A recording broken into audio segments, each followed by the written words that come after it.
J'ai commencé l'année dernière l'aventure KDP. Aujourd'hui, je travaille plus du tout de la même manière. Premier mois, plus de 1000 euros au mois d'août 2023. Ouais, et décembre, le plus fort, 1700 euros. Je passais quelques heures par semaine dessus. ChatGPT va nous permettre d'écrire un livre. Ça va être une bouse qui va faire 3-4 ventes. Et je pense que la plupart des gens ne connaissent pas tous ces outils, en tout cas tout le marketing qu'on peut faire très facilement pour promouvoir ces livres sans utiliser juste ChatGPT. Les outils IA vont nous permettre surtout de pouvoir développer tout un écosystème. C'est quoi tes objectifs pour 2024 sur KDP? Je vais essayer de passer la barre des 400 000 euros par mois en passant 2 heures par jour. Les gens ils vont dire what? Bon, on était en train juste avant de commencer cet enregistrement de parler de KDP Spy avec une nouvelle fonctionnalité IA, puisque Stéphane est un passionné d'IA qui s'est lancé sur Amazon KDP, qui a eu des super résultats, et donc j'ai aujourd'hui le plaisir de l'accueillir pour cette interview. Salut Stéphane. Salut Nicolas. Comment ça va Stéphane? Ça va très très bien, écoute, ça va, surtout dans le petit monde de l'IA, ça n'arrête pas d'évoluer, et c'est plutôt cool. En effet, on va en parler, ouais, ça évolue hyper vite. Bah ouais, j'ai voulu t'interviewer parce que à la fois donc t'as un parcours IA et puis c'est vraiment ça qui t'a amené à KDP, et puis à la fois t'as aussi des résultats sur KDP pour montrer qu'on peut faire les deux. Et donc on va avoir des discussions autour de ces deux sujets qui intéressent énormément de gens, je pense. Mais avant d'entrer plus dans les détails de l'IA, etc., est-ce que tu pourrais, pour les personnes qui nous regardent, te présenter et rentrer assez vite dans tes résultats pour le petit hook de la vidéo et mettre l'eau à la bouche un petit peu de... Alors moi je suis passionné de création, ça fait plusieurs années que je m'intéresse à l'IA. J'ai commencé l'année dernière l'aventure KDP au mois de février de manière pas très assidue ni sérieuse. Je passais quelques heures par semaine dessus en découvrant un petit peu comment fonctionnait KDP. Ça a fonctionné comme ça, on va dire de février jusqu'au mois d'août. Au mois d'août, j'ai commencé à travailler un peu plus sérieusement. C'est là où j'ai regardé un peu plus tes vidéos. C'est là où j'ai commencé à suivre la formation et les résultats ont directement bien fonctionné. Sur l'année, on va dire que j'ai travaillé au mois d'août, septembre, octobre. Octobre, j'ai pas mal travaillé pour préparer le Q4. Novembre, j'ai pas beaucoup travaillé. Décembre, beaucoup moins. On va dire que j'ai travaillé 3-4 mois. Plutôt 3 mois en y passant à peu près 2 à 3 heures par semaine parce que j'ai d'autres activités à côté. Et en termes de résultats, ça donne sur l'année, je crois, un peu plus de 7300 euros au total. Par mois, au mois d'août, j'ai fait 1183 euros. Premier mois, plus de 1000 euros au mois d'août 2023, ouais, c'est ça? Voilà. Okay. À peu près la même chose au mois de septembre. Au mois d'octobre, c'est redescendu à 953 euros. Au mois de novembre, on a repassé la barre des 1000 euros avec 1085 euros. Et décembre, le plus fort, 1700 euros. Donc, c'est des résultats que j'ai trouvé plutôt sympas par rapport au temps que j'ai passé. Et clairement, ta formation m'a pas mal aidé et j'ai fait tellement d'erreurs pendant plusieurs mois avec vraiment tout ce qu'on peut faire et qu'on ne doit pas forcément faire parce que c'est vraiment j'ai perdu pas mal de temps. Et maintenant, tu vois là, au mois de janvier cette année, moi janvier-février, j'ai pas fait de KDP. Et j'avais des résultats, mois de janvier, j'avais plus de 800 euros, et mois de février, j'ai vraiment pas ouvert KDP, j'ai fait plus de 400 euros, quoi. Donc en fait, c'est ça qui est cool, c'est en général, je vois à peu près le même profil de résultats, c'est qu'au début, tu fais un peu de vente, etc., 50, 100, 200 euros par mois. Ensuite, tu as une petite explosion, donc un premier ou des premiers livres qui commencent à bien prendre. Donc là, tu as passé le cap des 1000 euros, tu as fait un bon Q4, et là, tu redescends forcément après Q4, mais tu redescends pas au niveau d'avant. Et c'est ça qui est intéressant. Et en fait, tu vas empiler comme ça des livres qui vont fonctionner, et c'est comme ça que tu vas construire par palier tes revenus KDP, quoi. Tu vois, depuis le mois de février, j'ai réalisé 48 livres et sur les 48 livres, il y en a peut-être 3 réellement qui m'ont permis de faire ces chiffres-là. Le reste, c'est des tests, des essais et puis c'est pas mal d'erreurs qui m'ont amené effectivement à ces 3 livres qui ont plutôt bien performé, même s'il y en a un qui était assez rapidement dégagé. On va en parler. Pas mal d'erreurs aussi, et c'est pour ça que c'est intéressant cette interview parce qu'il y a plein de choses bien, il y a aussi plein d'erreurs, on va en parler. Donc du coup là, tu parles de quand même publier beaucoup de livres, donc tu es dans une logique de beaucoup tester et beaucoup envoyer de livres sur Amazon. Est-ce que du coup ta stratégie elle a évolué entre début 2023 ou du coup qu'est-ce que tu faisais comme type de livre en début 2023? Tu faisais principalement des low content assez rapides à créer? 2023 exactement, je faisais du low content, des livres de coloriage très rapides à créer qui prenaient vraiment quelques heures à créer et puis j'ai testé tout de suite le marché américain, j'ai pas testé le marché français, hyper concurrentiel dans une niche de coloriage sur lequel je m'étais lancé et puis j'ai basculé je crois au mois d'août sur le marché français. Et c'est là que ça a quand même un peu mieux fonctionné. J'ai pris un peu plus de temps avec différents outils comme Alien 10, ça a changé vraiment la donne, quoi. Ok.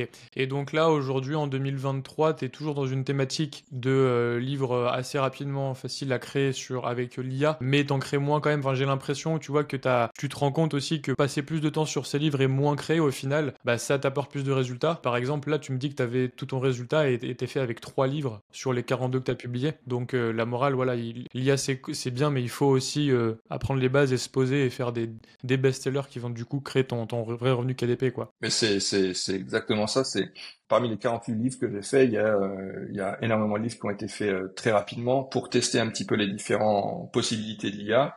Et aujourd'hui, aujourd'hui, je travaille plus du tout de la même manière. C'est-à-dire que l'IA me permet, en tout cas, avec quelques outils, de faire des couvertures, de faire des analyses. Mais je passe plus de temps, en tout cas, sur l'analyse avant, pour D'accord. analyser le marché, les niches, les mots-clés, avant de me lancer dans la création pure. La création pure va me permettre d'automatiser et de rendre ces tâches beaucoup plus rapides dans la création de couverture, d'images, si besoin. Mais ça va pas me permettre, si aujourd'hui on pense à tort que ChatGPT va nous permettre d'écrire un livre, on va pas faire un best-seller, quoi. Ça va être une bouse qui va faire 3-4 ventes, et après on va se demander, mais pourquoi mon livre ne se vend pas, je ne comprends pas, et pourtant, ouais, mais faut réfléchir un petit peu à tout ça. On peut par contre créer des prompts qui vont nous permettre d'analyser les couvertures, de best-seller, justement, voir comment ont été agencées les choses, et ça c'est plutôt intéressant, ou créer un sommaire, ce genre de choses. Mais pour la création de contenu, l'IA ne sera pas un outil magique. Ouais, d'accord. Donc toi, tu utilises principalement l'intelligence artificielle pour plutôt la création des images, couverture, intérieur, etc., plutôt que pour le texte en lui-même, pas vraiment pour la rédaction, si j'ai bien compris. Alors oui et non, ça dépend le projet de livre. Pour les livres très courts, d'une trentaine de pages, où il y a très peu de texte, tu peux utiliser, moi j'utilise l'IA, j'ai beaucoup testé les prompts en fait. J'ai créé vraiment des prompts qui me permettent de savoir exactement dans quelle direction je veux aller par rapport au thème, à la niche que j'ai au préalable analysé, encore une fois, avec des outils IA. Tout ça, encore une fois, c'est pour des livres très courts. Pour des livres de high content où tu dépasses les entre 100 et 200 pages, il y a deux manières de faire. En tout cas, je parle avec l'IA, il existe des logiciels qui te permettent de générer des histoires courtes qui vont être béton, mais à partir du moment où tu as travaillé ton prompt et tu sais exactement à quelle cible tu t'adresses, quels sont les thèmes que tu veux développer. Sans ça, il n'y a pas un bouton magique qui va te permettre de faire un livre comme ça, qui va faire un best-seller. Ça, en tout cas, au jour d'aujourd'hui, non, il y a pas ça. Bien évidemment, oui.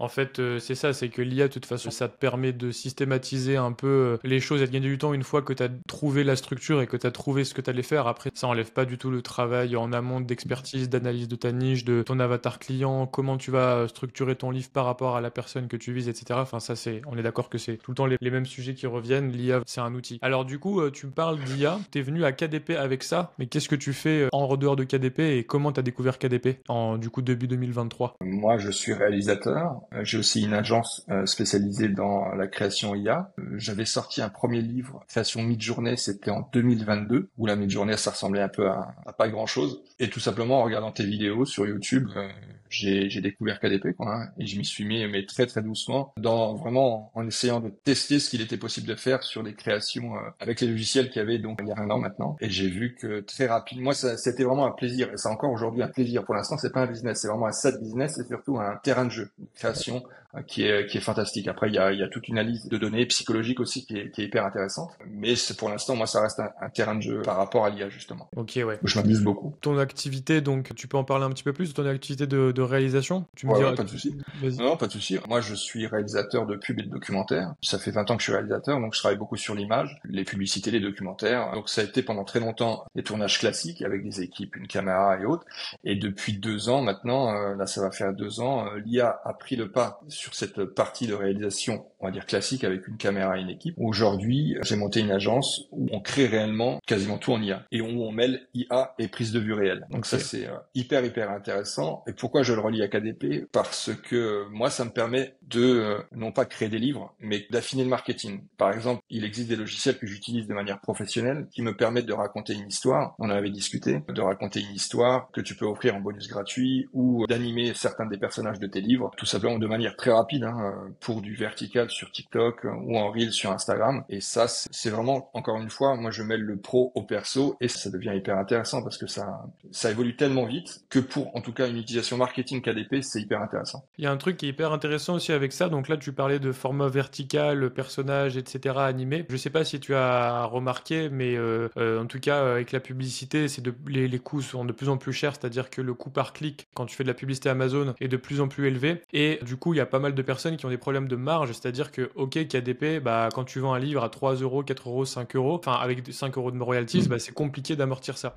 Et en fait, il y a un truc qui est hyper intéressant avec l'IA, c'est que ça va permettre de créer des contenus bonus et du contenu en dehors du livre, c'est-à-dire que le livre, il s'étend un peu à juste le papier et les images. C'est un produit complet avec en plus du contenu. Et autrefois, il aurait peut-être fallu une équipe ou payer 1000 euros tel prestataire pour faire telle chose ou quoi. Bah, aujourd'hui, avec lui, on peut le faire rapidement. Et donc, ça permet de justifier un prix plus élevé et donc de monter les prix de ses livres. Du coup, une des solutions pour 2024, 2025 et d'autres années, c'est de ne pas voir KDP uniquement comme vendre un livre, mais vendre un écosystème autour de son livre. T'en penses quoi de ça? Ah, c'est exactement ça, en fait. Je suis tout à fait d'accord. Aujourd'hui, on peut effectivement faire un livre de manière traditionnelle, mais les outils IA vont nous permettre surtout seuls de pouvoir développer tout un écosystème autour et ne plus voir, en tout cas, la création d'un livre ou le business KDP comme simplement je crée un livre, je l'upload avec la couverture, je fais une pub automatique et je laisse faire. Non, pas du tout. Ouais. Aujourd'hui, on n'a pas besoin d'avoir des agences marketing derrière qui vont nous propulser le produit qu'on a à vendre sur Amazon. On peut tout simplement, avec quelques outils simples et en y consacrant peu de temps, créer tout un, et comme tu dis, un écosystème qui va nous permettre de créer des clics pour vendre un peu plus de livres. Et on ne peut plus passer à côté aujourd'hui de TikTok ou de tous ces content bonus qu'on peut mettre dans nos livres, à la fin de nos livres, ou avec des QR codes, comme tu l'expliques aussi. C'est très simple, ça prend pas beaucoup de temps, mais ça crée clairement une différence par rapport à peut-être des gens qui ne le font pas ou qui ne connaissent pas en tout cas tout ça, Ouais. alors que c'est une réelle différence. C'est une plus-value qui est assez intéressante, quoi. Ouais, je suis totalement d'accord. Et en plus de ça, il y a souvent l'idée de l'IA et de est-ce que l'IA est autorisée sur Amazon KDP ou non. D'ailleurs, on verra après, tu parlais que tu avais un livre qui avait été bloqué. On parlera de la raison de ce blocage. Ça peut être intéressant pour les gens qui nous écoutent. C'était pas à cause de l'IA, on spoil, mais il y a quand même des contraintes sur l'IA sur KDP. On peut pas spammer avec du mauvais contenu IA, etc. Par contre, en dehors de KDP, on peut le faire. Donc en fait, on peut très bien se dire, on met toute l'attention et l'application sur notre livre pour qu'il soit méga béton, qu'on soit dans les règles d'Amazon. Ça, on ne transige pas pour avoir un compte qui reste en sécurité. Par contre, tout le marketing autour du livre, on peut vraiment expérimenter, pour le coup, faire un peu n'importe quoi, publier plein de trucs IA et faire des tests. Et là, en fait, il y a la vraie créativité qui peut se mettre en place. Alors que sur KDP, des fois, on est quand même bridé par des règles strictes. J'imagine que toi, tu as aussi cet effet-là, c'est que l'IA, tu peux tester très rapidement des choses et voir ce qui fonctionne ou pas. Je suis d'accord. Moi, je m'y suis mis au mois de février. En un an, là, moi, je fais beaucoup de veille. Donc, je regarde beaucoup ce qui se passe sur KDP, je regarde sur différentes markets et je trouve ça hyper intéressant aussi de voir ce qui fonctionne dans d'autres pays. Mais en France, je trouve que c'est très, très impressionnant de voir le nombre de livres. Moi, tu les vois tout de suite, les livres qui sont faits avec de l'IA. Tu peux même copier-coller certains contenus à plus et les mettre dans des logiciels pour vérifier si c'est de l'IA. Généralement, ça compte pas. Quand tu vois une couverture IA, tu te dis que le reste c'est l'IA et c'est dommage parce que souvent ça dessert un petit peu. C'est des livres qui sont des flops, ils sont à 3,5, 3,7, enfin il n'y a pas beaucoup d'étoiles, mais ça se voit tout de suite, ça se voit très très rapidement. Alors que l'IA, si tu le réfléchis bien, ça peut te permettre de faire quelque chose de plus beau, de plus pertinent. Et derrière, c'est pas forcément sur la création de ton livre, même si Midjourney ou d'autres logiciels de création d'images vont faciliter les choses si c'est bien fait, mais c'est surtout sur l'à côté. C'est tout ce paysage autour qu'il va falloir développer et qui aujourd'hui est hyper intéressant avec l'IA. Et je pense que la plupart des gens ne connaissent pas tous ces outils, en tout cas tout le marketing qu'on peut faire très facilement pour promouvoir ses livres sans utiliser juste ChatGPT et Midjourney, quoi. Comme on voit énormément en ce moment, quoi. Alors tiens, s'il y avait un top 3 des outils, des idées, des outils hors créer sa couverture avec Midjourney et créer du texte avec ChatGPT qu'on pourrait utiliser si on peut faire un petit brainstorm ensemble là pour aller plus loin et développer l'écosystème de son livre en dehors du livre. Si t'as des idées, je te prends un peu de cours. Ouais, c'est hyper intéressant. Moi, je suis partenaire d'une société qui s'appelle Runaway, qui permet de faire de l'animation d'images ou de l'animation tu crées des images et ensuite tu peux créer quelques vidéos. Et je m'en sers beaucoup. Moi, par exemple, alors, il y en a d'autres, il y a Picalabs, Runaway, mais Runaway particulièrement pour animer tes personnages. Cas pratique, tu écris un livre d'histoire sur tel personnage, personnage A, B, C, tu vas pouvoir les animer et peut-être offrir à tes lecteurs 30 secondes ou 60 secondes de ton histoire, comme un petit dessin animé ou un film d'animation en tout cas. Ouais. Et tu vas pouvoir pousser la chose en animant, en faisant de la voix off, en mettant un peu de musique, en réellement créant un petit film d'animation. Donc Runaway, je te dirais que c'est un outil tout en un qui est vraiment très puissant pour créer du marketing autour du livre. Donc ça, c'est vraiment pas trop mal. Ouais, je suis en train de regarder, je connaissais pas le... C'est un tout en un, en effet, ouais. Ah, c'est un tout en un celui-là. C'est un tout en un très très professionnel. Avant que Sora n'arrive, quand Sora va arriver, ça va un petit peu bousculer la donne. d'ici peu. Tu as aussi Midjourney. Midjourney, tout le monde connaît, enfin le grand public le connaît bien, en tout cas pour la création d'images, très simple. Mais Midjourney, ce qui est intéressant, et moi je m'en sers pas mal pour faire de l'analyse de couverture de best-seller. Ce que je fais, c'est que je prends top 3 dans une niche, je vais regarder quelles sont les couvertures qui fonctionnent le mieux, je les mets sur Midjourney, simplement je demande à faire une description de couverture et ça va me donner un prompt très précis et je vais pouvoir de ce prompt savoir exactement comment a été configurée la couverture. Parce que tout ça, c'est généralement les best-sellers, c'est pas du pifomètre, c'est pas du tout au pifomètre, quoi. C'est tout ça, c'est réfléchi, c'est analysé. Aujourd'hui, avec Midjourney et la version description de Midjourney, on peut analyser une couverture pour savoir exactement quel prompt utiliser pour la nôtre, tout simplement. Ok. Donc ça, c'est plutôt pas mal. Donc en fait, Et tu fais puis, une sorte de reverse prompt avec Midjourney qui ensuite ouais. fait la base de prompt pour aller créer plus facilement. Et peut-être qu'en faisant ça, du coup, tu as des résultats qui sont meilleurs que juste n'importe monsieur, madame, tout le monde qui dit tu es un garçon formidable, enfant avec cheveux bruns, tout mignon avec des grands yeux, couverture style Disney. Et puis hop, ils ont le même prompt et tout le monde fait la même chose, quoi. Mais c'est exactement ça en fait. Surtout dans cette niche de tu es un enfant formidable, ma fille est fantastique, mon vélo roule vite. C'est tout le temps la même chose. Je reconnais la patte Midjourney et du prompt qui a pris 4 secondes sur ChatGPT et 5 à générer sur Midjourney. Ouais, ouais. Ce qui est dommage, c'est que quand tu regardes les scores, il y a des gens qui vendent, il y a 40 étoiles, 50 étoiles, c'est cool, mais ça va pas en faire ça. Généralement, ça va pas plus loin. En tout cas, quand tu regardes vraiment les best-sellers, ceux qui font énormément de ventes, quand il y a plus de 1000 étoiles, quand je regarde sur le marché américain, par exemple, les couvertures sont très travaillées Ouais. et ne ressemblent pas aux autres. Quand tu regardes le top 5, généralement, le top 5 ne se ressemble pas. C'est pas du Midjourney. T'as l'impression, en tout cas, que ce n'est pas du Midjourney. Ouais. Donc là, il y a tout intérêt à faire une analyse. Voilà comment est fait la couverture, comment est positionné le titre, pourquoi telle couleur, pourquoi telle police aussi. Tout ça, c'est hyper intéressant. Bah, de toute façon, la couverture, c'est 90% de la vente d'un livre, et tu as bien dû le voir aussi dans la formation Original Bestseller. J'insiste beaucoup dessus sur le fait que il y a une méthode pour valider sa couverture et surtout faire en sorte qu'elle se démarque de la concurrence. Et comme tu dis, toi, avec ton regard IA, tu vois directement que oui, elles sont toutes belles, mais elles ont pas ce petit truc, ce petit effet waouh qui fait que la couverture du top 3, elle est différente, quoi. Donc, totalement d'accord. Ouais, tu voulais ajouter un truc? Non, mais dans les logiciels très simples à utiliser, encore une fois, on peut. Alors, Runway le propose. Vous faites encore une fois, je prends l'exemple type. Voilà, mon fils est formidable. Vous faites un livre d'histoire, vous voulez raconter des chapitres en bonus gratuit, par exemple. On en discutait. Tu peux tout simplement créer une chaîne YouTube ou un TikTok, une chaîne TikTok ou un Instagram, et tu vas avec une voix off, créer la voix off de ton personnage et raconter cette histoire, mais ultra simplement avec des logiciels comme Runway. Runway peut le faire. Maintenant, c'est très simple. Tu peux même animer la bouche de ton personnage et lui faire raconter ton histoire. Mais Eleven Labs, c'est un outil qui est plutôt pas mal, qui est plutôt maintenant grand public, mais qui est utilisé de manière professionnelle pour en tout cas raconter une histoire avec une voix off. Ça fonctionne très bien. C'est simple, ultra simple. Totalement. Je vais rajouter un autre petit élément là en bonus pour justement utiliser l'IA, mais pas directement dans son livre. Ça, c'est quelque chose, j'ai envie de développer ça un peu dans les prochains contenus et pourquoi pas dans l'usine best-seller. C'est de faire en fait, créer des sites web, donc faire du SEO pour alimenter ses livres, donc faire des liens entrants vers son livre. Donc en gros, tu crées un site sur une thématique, tu mets ton livre dessus, le site génère du trafic, donc il y a du trafic sur ton livre. Ça envoie un bon signal à l'algorithme d'Amazon. Et aujourd'hui, avec l'IA, tu peux faire du SEO de manière beaucoup plus simple qu'avant. Et je pense que tu connais bien, puisque tu connais les wizards qui sont les potes de Lyon. Et voilà, ça fait partie des sujets intéressants. Donc en fait, l'IA, la plupart des gens se disent grâce à l'IA, c'est trop bien, je vais pouvoir faire un livre en 5 minutes. L'idée, c'est pas ça. L'idée, c'est toujours de faire autant d'efforts et de qualité sur son livre, mais après de développer un écosystème et là de se démarquer et là de vendre plus cher et de faire de la marge et d'aller plus loin. Et en fait, les méthodes vont évoluer autour de KDP, mais ça en fait partie de créer un écosystème autour de son livre, quoi. Moi, une chose qui m'avait vraiment aidé lorsque j'avais pris ta formation, c'était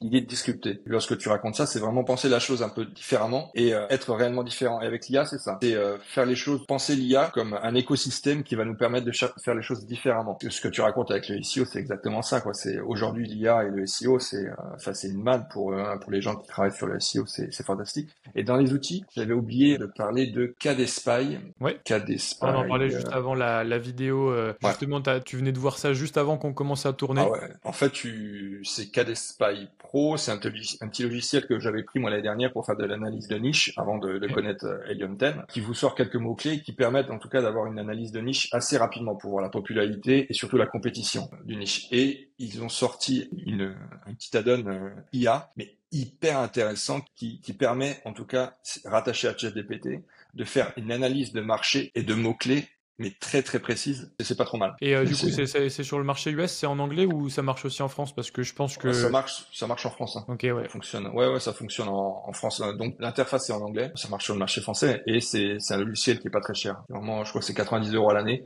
Donc c'est vraiment donné quoi. Par rapport à d'autres logiciels qu'on pourrait utiliser comme Helium 10. Ça marche. Bah écoute, je regarderai ça. C'est vrai que tout évolue très vite. Moi, Helium 10, ça reste mon logiciel favori par rapport à la fiabilité des données et des vraies données d'Amazon. En général, Ouais. quand je sors un livre qui est associé à un mot-clé que j'ai trouvé sur Helium 10, c'est vraiment un carton plein. Par contre, du coup, ça évolue très très vite et du coup, il faut toujours rester ouvert d'esprit et aller voir ce qui se fait. Et on n'est pas à l'abri qu'en fait, un autre outil avec de l'IA devance Helium 10 qui est plutôt moteur sur les mots-clés directs d'Amazon. Mais ouais, je serais curieux, en tout cas, je vais aller voir ça. Moi, je connaissais pas Helium 10 avant d'avoir pris ta formation et j'ai découvert Cerebro, voilà, je crois que c'était au mois de septembre et j'ai passé la barre des 1 000 € à ce moment-là de revenus sur KDP parce que j'ai complètement changé mon approche des mots-clés.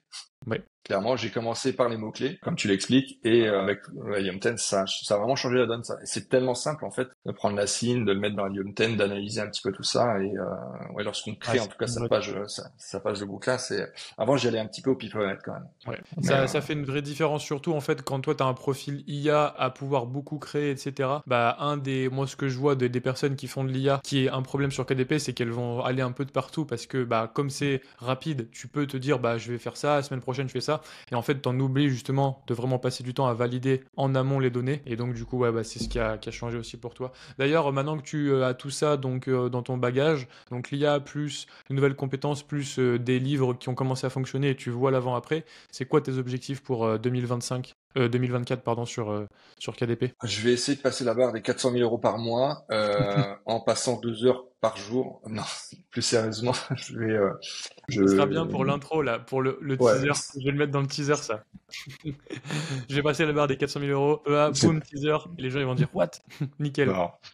Ce que j'ai commencé à faire, là, c'est de travailler beaucoup plus sur le marketing autour des livres.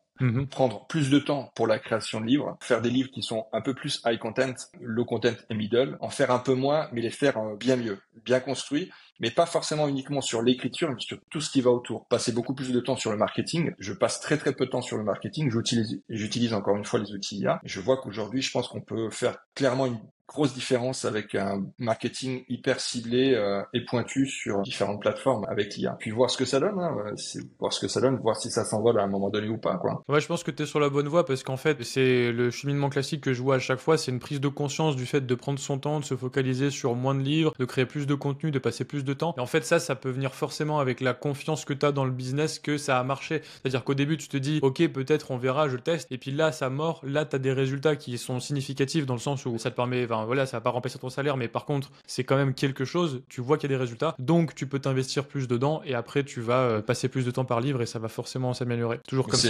C'est clairement, enfin, c'est hyper intéressant, tu vois.